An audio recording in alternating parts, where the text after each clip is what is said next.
مختصر تشریح کے ساتھ رکھنا چاہوں گا، اور مجھے امید ہے کہ ان احادیث میں جو روشنی، نور، برکت اور اجالے ہیں وہ ہماری زندگی میں بہت ساری تبدیلیوں کا سبب اور بہت ساری پریشانیوں کو مٹانے کا ذریعہ اور سرور باطن کا ایک بہت بڑا سبب و ذریعہ ہوگا۔ حضرت عبید اللہ بن محسن الانصاری رضی اللہ تعالی عنہ فرماتے ہیں کہ اللہ کے محبوب علیہ السلام نے ارشاد فرمایا، من اصبح منکم آمنا فی سربہ، جس نے صبح اس حال میں کی کہ وہ بالکل امن میں تھا، اس کے ماحول میں، اس کے قبیلے میں، اس کے گھر کے اندر چین اور قرار تھا، کوئی ناگہانی آفت نہیں تھی، کوئی ایسی چیز نہیں تھی کہ جو اٹھتے ہی اس کو بے چینی، پریشانی اور دکھ اور تکلیف دیتی، بد امنی نہیں تھی۔ وہ آرام کے ساتھ اٹھا، سکون اور طمانینت کے ساتھ اس نے صبح کا آغاز کیا، معافن فی جسدہ ہی، اور اس کے جسم کو کوئی بیماری نہیں تھی، اللہ نے اس کو عافیت سے رکھا، وہ صحت کے ساتھ اور امن کے ساتھ بیدار ہوتا ہے۔ اندہو قوت یوم ہی، اور اس دن کی ضرورت کا کھانا اس کے گھر میں موجود تھا۔ یہ تیسری چیز اللہ کے محبوب علیہ السلام نے ارشاد فرمائی، فَكَأَنَّمَا حِیزَتْ لَهُ الدُّنْیَا بِحَذَافِیرِہَا، تو فرمایا کہ دنیا تمام تر پہلوؤں کے ساتھ، اپنی تمام تر خوبیوں کے ساتھ اس کے ہاں جمع ہے، یعنی اس کو پھر کوئی کمی نہیں ہے اگر اس کو یہ تین چیزیں میسر آ گئیں۔ سب سے پہلی چیز کہ صبح اٹھا تو اس کے گھر میں امن تھا۔ انسان کی بنیادی ضرورتوں میں سے ایک ضرورت امن ہے۔ بد امنی، بے چینی اور معاشرے کے اندر پھیلا ہوا انتشار، یہ بہت اذیت ناک ہوتا ہے، اور اگر انسان کو اپنی جان کا بھی خطرہ ہو تو آپ بتائیے کہ باقی چیزیں تمام کی تمام میسر بھی ہوں تو ان سے تلذذ تو حاصل ہی نہیں کیا جا سکتا۔ تو انسان کی بنیادی ضرورت امن ہے، اور پھر اگر صحت نہیں ہے تو ڈھیر ہوں دولت کے تو وہ کس کام کے۔ اور تیسری بات کہ انسان کے پاس صحت بھی ہے اور امن و امان میں بھی ہے، لیکن کھانے کو ایک دن کی روزی بھی نہیں ہے، تو ظاہر ہے پیٹ تو تقاضا کرتا ہے۔ بھوک جب ستاتی ہے تو انسان اس کے لیے بے چین ہو جاتا ہے۔ اب کوئی شخص صبح جب بیدار ہوا تو تینوں چیزیں اسے میسر تھیں۔ ایک تو امن و امان کی صورتحال تھی، دوسری چیز ارشاد فرمائی کہ وہ اپنے جسم میں کوئی بیماری نہیں پاتا تھا، خیریت کے ساتھ اٹھا، عافیت کے ساتھ بیدار ہوا، اور تیسری بات ارشاد فرمائی کہ اس کے پاس ایک دن کا کھانا موجود تھا۔ تو فرمایا کہ اس کو دنیا کی کوئی کمی نہیں ہے، وہ شکوہ نہ کرے کہ میرے پاس کچھ ہے نہیں۔ یہ تینوں چیزیں مل گئیں تو اللہ نے اس کی جھولیاں بھر دی ہیں۔ آج کا انتظام اس نے تمہارے لیے کر دیا ہے نا، تو کل کا بھی ہو جائے گا۔ آج اگر صحت ہے تو اللہ کل بھی عطا کر دے گا۔ آج اللہ جل شانہ نے امن اس کے لیے میسر فرمایا ہے تو کل کا دن بھی اس سے توقع رکھنی چاہیے کہ ایسے ہی گزرے۔ تو یہ تین چیزیں اگر میسر ہیں اور پھر بھی انسان شکوے کی زبان کھولے تو وہ اس کو ناشکرہ کہا جائے گا، اور اگر کوئی ان چیزوں کے میسر آنے پر اللہ کا شکر گزار ہو اور اس کا سر اللہ کے حضور شکرانے میں جھک جائے تو اللہ اس کو اور زیادہ رحمتوں سے نوازنے والا ہے۔ تو یہ ایک تو اس حدیث میں ہمیں توکل سکھایا گیا، اللہ تعالیٰ جل شانہ پر راضی رہنے کا سبق دیا گیا، خام خواہ ہمیں واویلا کرنے سے منع کیا گیا۔ آپ اپنی سہولت، اپنی طاقت کے مطابق رزق کمانے کے اندر مشغول رہ سکتے ہیں، لیکن اپنے آپ کو اتنا تھکا لینا اس کے لیے کہ زندگی ہی تلخ ہو جائے، یہ کوئی دانش مندی نہیں ہے۔ آج کی تاریخ میں جو ہمارے ساتھ جڑی ہوئی ضرورتیں ہیں ان میں سے بہت ساری ضرورتیں ایسی ہیں کہ جو خود ساختہ ہیں، وہ ہماری ذاتی طور پہ خود ساختہ جڑی ہوئی چیزیں ہیں، یا معاشرت نے خود ساختہ چیزوں کا اتنا بوجھ ہمارے اوپر لاد دیا ہے کہ وہ ہمیں کرنا پڑ رہا ہے۔ اگر معاشرہ اللہ کے رسول صلی اللہ علیہ وآلہ وسلم کے بتائے ہوئے طریق کے مطابق سادگی اختیار کرتا ہے اور میانہ روی کے ساتھ وہ زندگی بسر کرتا ہے، تو ان حالات کے اندر بھی زندگی تلخ نہیں ہے۔ لیکن چونکہ ہم دیکھتے ہیں دوسروں کو اور ان کی دولت، ان کا مال، ان کو میسر نعمتوں کے ساتھ اپنا موازنہ کرتے ہیں، اور پھر اپنے آپ کو خام خواہ تھکانے لگ جاتے ہیں اور ایک اذیت میں مبتلا ہو جاتے ہیں۔ تو فرمایا کہ جس کو اس حال میں صبح ملی کہ وہ امن و امان میں تھا، اس کے جسم کو کوئی بیماری نہیں تھی، اور اس کے پاس اس دن کا کھانا موجود تھا، تو اللہ تعالیٰ نے گویا اس کو دنیا کی ساری نعمتیں عطا کر دی ہیں۔ یہ نصیب ہو گیا تو وہ اللہ کا شکر بجا لائے۔ حضرت عبداللہ بن عمر بن عاص رضی اللہ تعالیٰ عنہ سے مروی ایک روایت جو امام مسلم نے اپنی سند کے ساتھ روایت فرمائی ہے کہ ان رسول اللہ صلی اللہ علیہ وآلہ وسلم قال، اللہ کے محبوب علیہ الصلاۃ والسلام نے ارشاد فرمایا، قد افلح من اسلم، فلاح اس نے پائی جس کو اسلام کا نور نصیب ہو گیا۔ سب سے بڑی دولت جو ہمیں اس دنیا کے اوپر عطا کی گئی ہے وہ ایمان کی دولت ہے، اور سب سے بڑی دولت جو ہمیں آخرت میں عطا کی جائے گی وہ دیدار الہی ہے۔ جو اس دنیا میں اسلام سے، ایمان سے محروم رہا تو وہ حقیقی محروم ہے۔ ہوا میں اڑے، چرخ پہ جھولے، دنیا کی ساری مال و دولت کا مالک بن جائے اور عالی منصبوں کے اوپر فائز المرام رہے، دنیا اس کو سیلوٹ کرے، عزت وقار کی مسند پہ بیٹھا ہو، دنیاوی اعتبار سے وہ ہواؤں میں اڑتا پھرے، لیکن اگر اس کا سینہ ایمان کے نور سے خالی ہے، کوڑی مول نہیں اس کا، تو سب سے بڑی دولت اس دنیا کے اوپر جو حضرت انسان کو دی گئی ہے وہ اسلام ہے، ایمان کی دولت ہے۔ تو اللہ کے محبوب نے فرمایا قد افلح من اسلم، فلاح اس نے پائی جس کو اسلام مل گیا۔ اللہ اکبر۔ یہاں لفظ جو استعمال کیا گیا ہے وہ افلح ہے، یعنی وہ کامیاب ہوا۔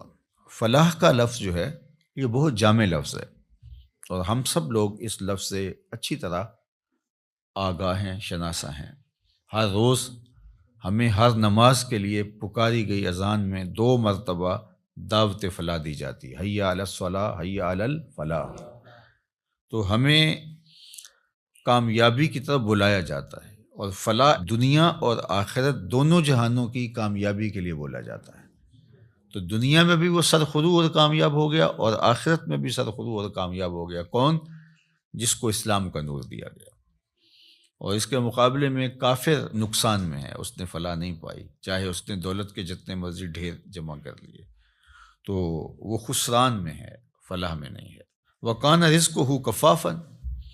ایک تو اس کو اسلام ملا، اور دوسرا اس کے پاس گزارے کا رزق میسر تھا، اس کی ضرورت اس سے پوری ہو رہی تھی، وہ فاقوں سے مر نہیں رہا تھا، اس کی ضرورتیں پوری ہو رہی تھی، اس کا بدن برہنہ نہیں تھا، بدن ڈھانپنے کے لیے کپڑے میسر تھے، پرانے سے ہی، بہت مہنگے نہیں، واجبی سے ہی صحیح، اس کو جو ضروریات زندگی ہے وہ میسر ہیں، اور گزارے کا رزق اللہ تعالیٰ نے اس کو عطا کر دیا ہے۔ یہ 2 چیزیں ہوں، اسلام کی دولت اور گزارے کا رزق۔ اب تیسری بات کیا فرمائی؟ وَقَنَّعَهُ اللَّهُ بِمَا آتَاهُ، اللہ جل شانہ نے اس کو یہ جو عطا کیا ہے اس پر وہ مطمئن ہے، اور اس پر وہ قناعت کرتا ہے، اس پر وہ راضی ہے کہ مالک تو نے مجھے جس حال میں رکھا ہے میں واہ واہ خوش ہوں اس پر۔ اللہ اکبر۔ تو ایسا شخص کامیاب ہو گیا، یعنی ایمان کا نور نصیب ہے، اسلام کی دولت میسر ہے، اور ضرورت کی روزی اس کو نصیب ہو جاتی ہے، اور اس پر وہ راضی بھی ہے، اس پر وہ قانع بھی ہے، خوش ہے کہ مالک میں تیری تقسیم پہ راضی ہوں۔ اللہ سے زیادہ کی اگر وہ طلب کرے اور کوشش اور سعی کرے تو شریعت اس سے بھی نہیں روکتی، لیکن جتنا اس نے عطا کر رکھا اس پہ بھی تو راضی رہے، اس پہ بھی تو خوش رہے۔ اگر نہیں خوش رہے گا تو کیا کرے گا؟ اللہ نے تو جو مقسوم اس کے لیے کیا ہے، جو لکھا ہے وہی ملے گا اس کو، تو اب وہ الٹی چھلانگیں بھی لگائے تو کچھ نہیں کر سکتا۔ تو وہ کوشش کرے، اللہ سے دعا مانگے، اس کی ضرورتیں بڑھ رہی ہیں تو وہ کہے مالک میری ضرورتیں بڑھ رہی ہیں تو مجھے اس کے لیے اپنی جناب سے رزق بھی وسیع عطا کر دے، تو اس میں کوئی حرج نہیں ہے۔ اس کے لیے اپنے کام کو، کاروبار کو پھیلانے کی سعی کرے، کوشش کرے، لیکن اپنے اوپر مسلط نہ کر لے۔ یہ اس کے ذہن، دل، دماغ میں ہونا چاہیے کہ مالک جہاں تو مجھے رکھے گا میں رہوں گا وہاں راضی، لیکن تو کرم کر کے مجھے اور زیادہ عطا کر دے۔ تو پھر وہ جس حالت میں ہے اس حالت میں بھی خوشی کے ساتھ زندگی بسر کر رہا ہوگا، اور اللہ اس کی حالت اگر بہتر فرما دے تو اس میں بھی اس کو خوشی اور شکر کی کیفیت نصیب ہوگی۔ اور اگر وہ قناعت کا نور نہیں پائے گا تو وہ جس حالت میں ہے اس حالت کے اندر بھی وہ دکھی، پریشان، ہر وقت ٹینشن میں ہوگا۔ اور اگر اس کو زیادہ بھی عطا کر دیا گیا تو یہ جو بیماری اس کو لگ گئی، ناشکری کی، ہر وقت عدم اطمینان کی، وہ آگے چلا گیا، میں بہت پیچھے رہ گیا ہوں، تو آگے تو بہت سارے لوگ ہیں، تو وہ کبھی بھی اس مرض سے چھٹکارا نہیں پا سکے گا۔ وہ کروڑ پتی بھی ہو جائے گا، ارب پتی بھی ہو جائے گا، لیکن اس کے نفس کی کمینگی ختم نہیں ہوگی۔ تو نفس کی کمینگی یہ انسان کو توڑ کے رکھ دیتی ہے۔ حضرت فضالہ بن عبید الانصاری رضی اللہ تعالیٰ عنہ فرماتے ہیں کہ انہ سمع رسول اللہ صلی اللہ علیہ وآلہ وسلم یقول، میں نے حضور علیہ الصلوۃ والسلام کو فرماتے ہوئے سنا تھا، طوبی لمن ہدی الی الاسلام، جس کو ہدایت اسلام نصیب ہوئی اس کو مبارک ہو۔ ایک تو طوبہ سے حضور نے مبارک دی، اور شارحین نے لکھا ہے کہ طوبہ جنت کا درخت بھی ہے، تو حضور نے فرمایا اس کو جنت کا وہ درخت نصیب ہوگا۔ اور جنت کا درخت کوئی ان درختوں کی طرح تھوڑا ہے کہ ایک جگہ پہ ہو اور تھوڑا سا سایہ ہو۔ جنت کے درختوں کے اتنے لمبے اور گھنے سائے ہیں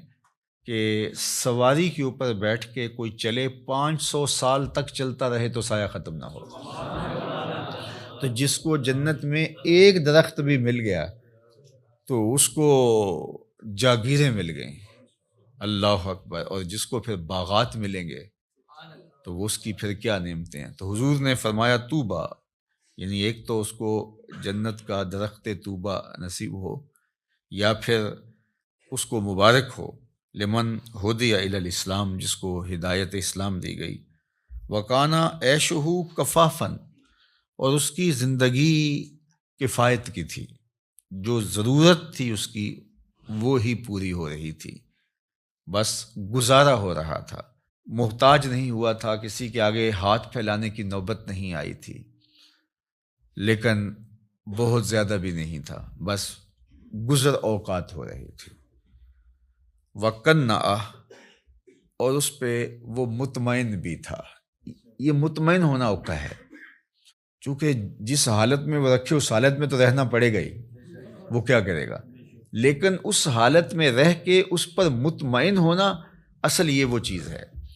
کہ بندہ کہے کہ مالک میں تیرے اوپر راضی ہوں۔ اور اگر کوئی بندہ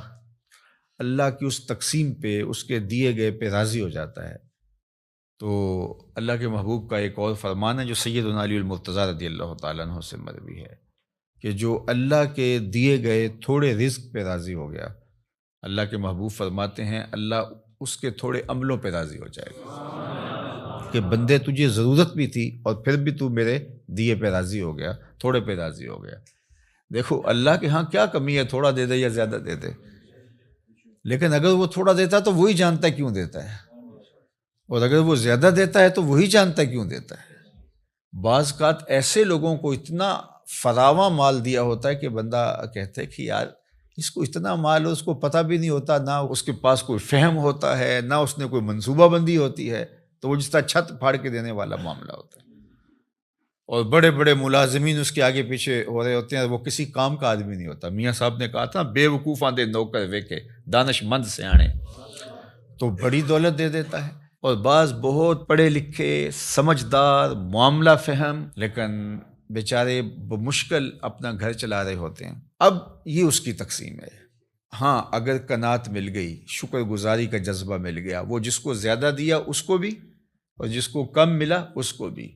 تو پھر اللہ کی طرف سے کامیابی ہے، وہ پھر فالح ہے۔ چونکہ اگر وہ یہ جذبہ دے دے تو پھر گزارے کے رزق پر بھی قناعت، اللہ پہ راضی رہنے کا جذبہ اور توفیق بہت بڑی سعادت ہے۔ اور اگر یہ نور نصیب نہ ہو قناعت کا اور اللہ پہ راضی رہنے کا، تو پھر کروڑوں اربوں کے باوجود بھی انسان ناشکرا ہی رہتا ہے۔ وہ کہتا ہے نہیں بس چل ہی نہیں رہا جی، آج کل ہیں ہی بہت مشکلات۔ میں ایک دفعہ ایک سفر پہ تھا تو ایک شخص مجھے ملا، کوئی تقریب تھی، اس کے بعد مصافحہ کرتے ہوئے تو جس طرح ایک روٹین کے ساتھ کیا حال ہے، کیسے ہیں، تو اس کے کپڑے کچھ پھٹے ہوئے تھے، لوگ مل رہے تھے تو میں ہر ایک سے پوچھ رہا تھا کیسے ہیں جناب، کیسی طبیعت ہے۔ تو میں نے جب اس سے پوچھا تو اس نے کہا اللہ کا بڑا کرم ہے۔ جب ہاتھ اٹھایا تو یہاں سے اس کی قمیض پھٹی تھی، لٹک رہی تھی۔ تو اس کے اس انداز سے میں رک گیا اور میں اس کو کہا کہ آپ مجھے دوبارہ ملیے گا، جب لوگوں سے ملاقات ہوگی تو پھر میں نے کہا اور سنائیں کیسے ہیں، تو کیا کر رہے ہیں؟ تو وہ کہنے لگا کہ میرے پاس 6 کنال زمین ہے، اس میں تھوڑی سی کاشت کر لیتا ہوں، اور اس زمین سے میں نے 10 مرلے جگہ مسجد کے لیے وقف کی ہے اور میں خود مسجد بنا رہا ہوں، بس آپ دعا کریں کہ اللہ کا گھر بن جائے۔ وہ تھوڑا تھوڑا کماتا ہوں، کچھ بچوں کو دیتا ہوں اور کوئی بچتا ہے، اور کوئی اور بھی اگر تعاون کرتے تو اس کی مہربانی، ورنہ میرا عزم ہے کہ اس کو بنانا ہے۔ تو وہ کوئی عالی شان دنیاوی اعتبار سے تو نہیں بنے گی، لیکن جیسے بھی تو میری بس آرزو ہے کہ میں زندگی میں مسجد کو مکمل ہوتا دیکھ لوں بس۔ اب اس نے ہاتھ کھڑا کیا تو یہاں سے پھٹی ہوئی قمیض لٹک رہی تھی، لیکن ایسے ہاتھ اس کا اللہ کا شکر ہے۔ میں کہتا ہوں یہ شہنشاہوں کو بھی نصیب نہیں ہے، جو چین کی نیند اس سے آتی ہوگی کسی اور کو آ سکتی ہے۔ تو اللہ پہ اگر آپ راضی رہنا سیکھ جائیں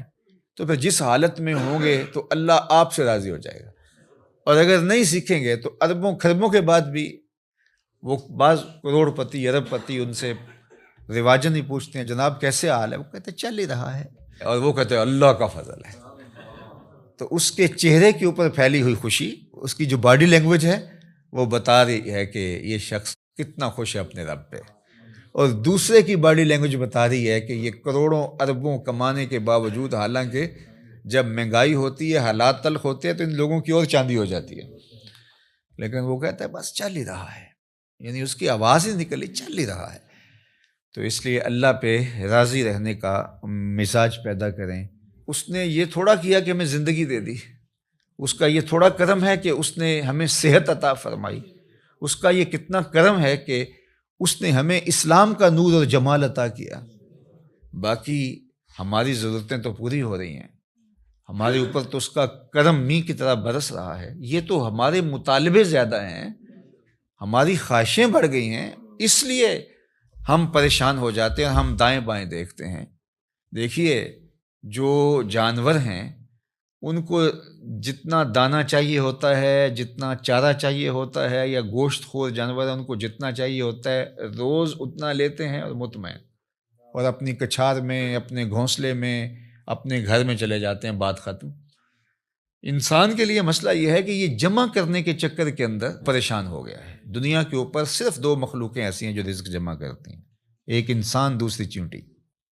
اس کے علاوہ جتنی بھی مخلوقیں ہیں، چاہے وہ پانی کی ہیں،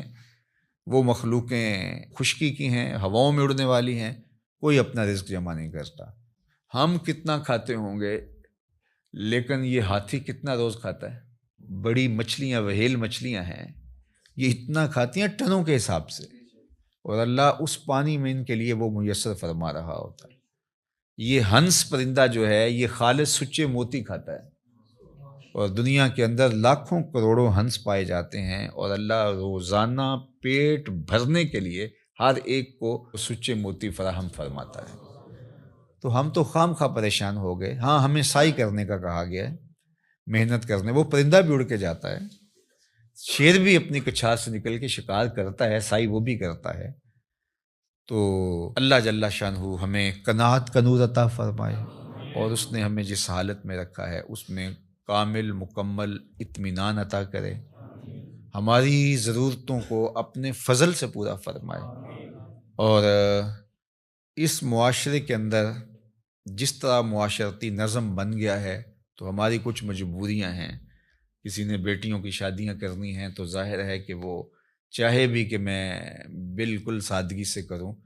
لیکن ادھر سے مطالبے اور بہت کچھ ہیں، ہم اچھی طرح اس کو سمجھتے ہیں، تو اللہ اپنے کرم سے ہمارے لیے آسانیاں پیدا کرتے ہیں۔ لیکن جو بات کہنے کی ہے وہ یہ ہے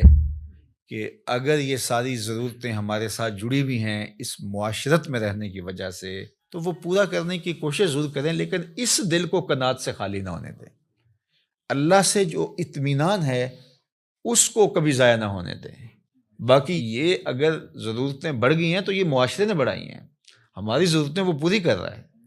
اور ہم جو کہتے ہیں ہم پیچھے رہ گئے تو ہم کچھ لوگوں کو آگے دیکھ کے کہہ رہے ہیں کہ ہم پیچھے رہ گئے، ورنہ ہماری ضرورتیں وہ پوری کر رہا ہے۔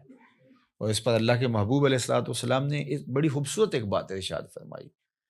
انظروا الی من هو اسفل منکم، فرمایا اپنے نیچے دیکھو، نیچے دیکھنا شروع کر دو گے تم سکون میں آ جاؤ گے، اور جب آپ اوپر دیکھو گے تو آپ جہاں بھی چلے جاؤ گے تو کوئی اور اوپر ہوگا، تو اس کو دیکھو گے تو آپ کہو گے کہ میں پیچھے رہ گیا ہوں۔ حتیٰ کہ وہ جو دنیا کے ٹاپ 10 لوگ ہوتے ہیں، دنیا کے 10 امیر ترین لوگ، تو وہ بھی جو آگے والا ہوتا ہے اس کو دیکھ رہے ہوتے ہیں کہ میں ان میں بھی جو ہے وہ ٹاپ پہ آ جاؤں، اور جو آخری والا ہوتا ہے جو سب سے دنیا کا امیر ترین کہلاتا ہے، تو وہ بھی کوشش میں لگا ہوتا ہے کہ اگلے سال جب یہ فہرست بنے تو میں کہیں پچھلے نمبر پہ نہ آ جاؤں۔ تو یہ دوڑ اس لیے لگی ہوئی ہے، اور پیسے اتنے ہیں کہ شمار بھی نہیں ہے، دولت اتنی ہے کہ پتہ بھی نہیں ہے کہاں کہاں پڑی ہوئی ہے۔ تو اطمینان دولت میں نہیں ہے، اللہ پر راضی ہو جانے میں اللہ تعالیٰ جل شانہ دارین کی سعادتیں عطا کرتا ہے۔ بارگاہ عزدی میں دعا ہے کہ اس ماہ منور کی برکتیں اللہ ہماری زندگیوں میں اتار دے۔